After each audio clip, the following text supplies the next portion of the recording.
Hello friends, இன்னைக்கு நம்ம குழந்தைங்கலேருந்து பெரியவங்க வரைக்கும் எல்லாருக்கும் ரொம்ப பிடிச்ச ஸ்வீட்டான ரசகுல்லா எப்படி பண்ணுறதுன்னு பார்க்க போகிறோம். ஃபர்ஸ்ட் அதுக்கு தேவையான பொருட்கள் என்னென்ன அப்படின்னு பார்த்துடலாம்.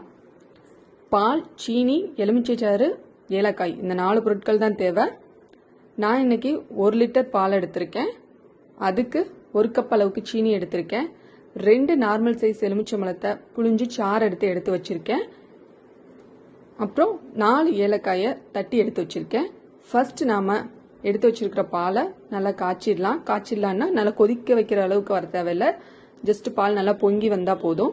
அது வரைக்கும் வெயிட் பண்ணலாம். இப்ப பாருங்க, பால் நல்லா பொங்கி வந்துருச்சு. இந்த ஸ்டேஜ்ல நாம எடுத்து வச்சிருக்கிற லெமன் ஜூஸ் ஆட் பண்ணணும்.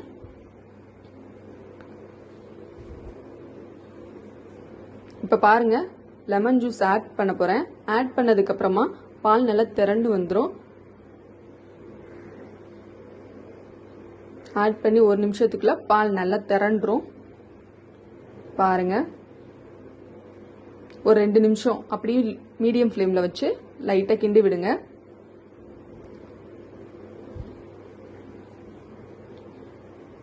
கிண்டி விட்டுட்டு இதை இப்ப நாம வேற பாத்திரத்துல ஒரு வெள்ளை துணி மேல போட்டு அதுல ஊத்தி வடிகட்டி எடுத்துடணும். தண்ணியை நல்லா ஃபில்டர் பண்ணி எடுக்கணும். இப்ப பாருங்க, ஊத்திட்டு நல்லா கிளறி விட்டுட்டு தண்ணியை நல்லா புழிஞ்சு எடுத்துடணும். சுத்தமா தண்ணி இல்லாத அளவுக்கு நல்லா புழிஞ்சு எடுத்துக்கணும். இதுக்கப்புறமா நாம எடுத்து வச்சிருக்கிறதுல இன்னொரு கிளாஸ் அளவுக்கு தண்ணி ஆட் பண்ணி நல்லா கிளறி விட்டு அதுவும் நம்ம தண்ணி இல்லாம புழிஞ்சு எடுத்துடணும். ஏன் அப்படின்னா நாம லெமன் ஜூஸ் ஆட் பண்ணிருக்கோம். ஸோ அதுல புளிப்புத்தன்மை இருக்கும். அது நல்லா போகணுங்கிறதுக்காக நம்ம இன்னொரு தடவை நல்லா தண்ணியை மிக்ஸ் பண்ணி புளிஞ்சு எடுத்துக்கணும். இப்ப பாருங்க, நான் நல்லா புளிஞ்சு எடுத்துட்டேன். பார்க்க உதிரி உதிரியா தான் இருக்கும். ஆனா இது ஒரு 10ல இருந்து 15 நிமிஷம் வரைக்கும் நம்ம நல்லா பிசைஞ்சோம் அப்படின்னா சப்பாத்தி மாவு பதத்துக்கு வந்துடும். நல்லா நாம இழுத்து பிசையணும். பிசைய மாவு இறுக ஆரம்பிச்சிடும்.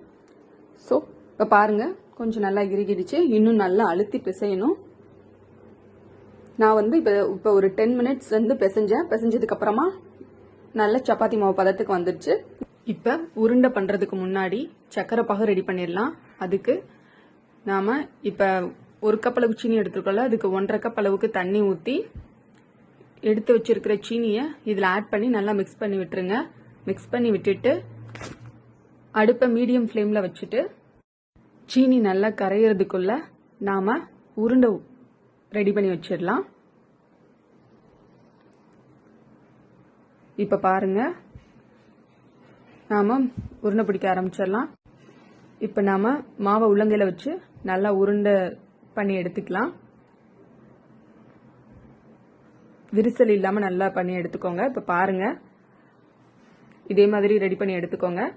மீதி இருக்கிற மாவெல்லாம் இதே மாதிரி உருண்டை பண்ணி எடுத்துக்கலாம். இப்ப பாருங்க, ஃபுல்லா நம்ம எல்லாத்தையும் உருட்டி சின்ன சின்ன சைஸ்ல எடுத்து வச்சுட்டோம்.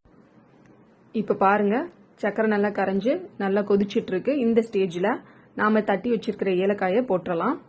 ஒரு 2 நிமிஷம் அப்படி கொதிக்க விடுங்க. கொதிக்க விட்டதுக்கு அப்புறமா நாம ரெடி பண்ணி வச்சிருக்கிற உருண்டைகளை இதுல சேர்த்துடலாம். ஒண்ணா ஸ்லோவா போடுங்க. இப்ப உருண்டைகள்லாம் சக்கரை பாகல்ல ஒரு 10ல இருந்து 15 நிமிஷம் வரைக்கும் வேகணும்.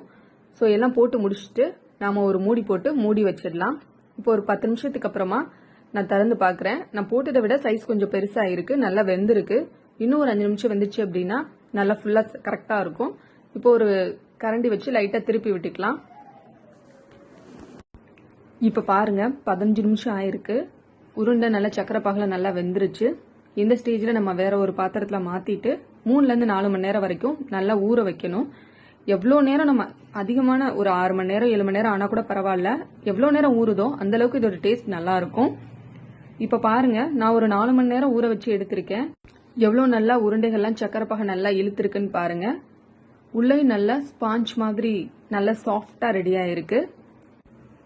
நீங்களும் ட்ரை பண்ணி பாருங்க, நல்லா வரும். உங்களுக்கு இந்த வீடியோ பிடிச்சிருந்ததுன்னா லைக் பண்ணுங்க, கமெண்ட் பண்ணுங்க, சேனலை சப்ஸ்கிரைப் பண்ணுங்க. தேங்க்யூ.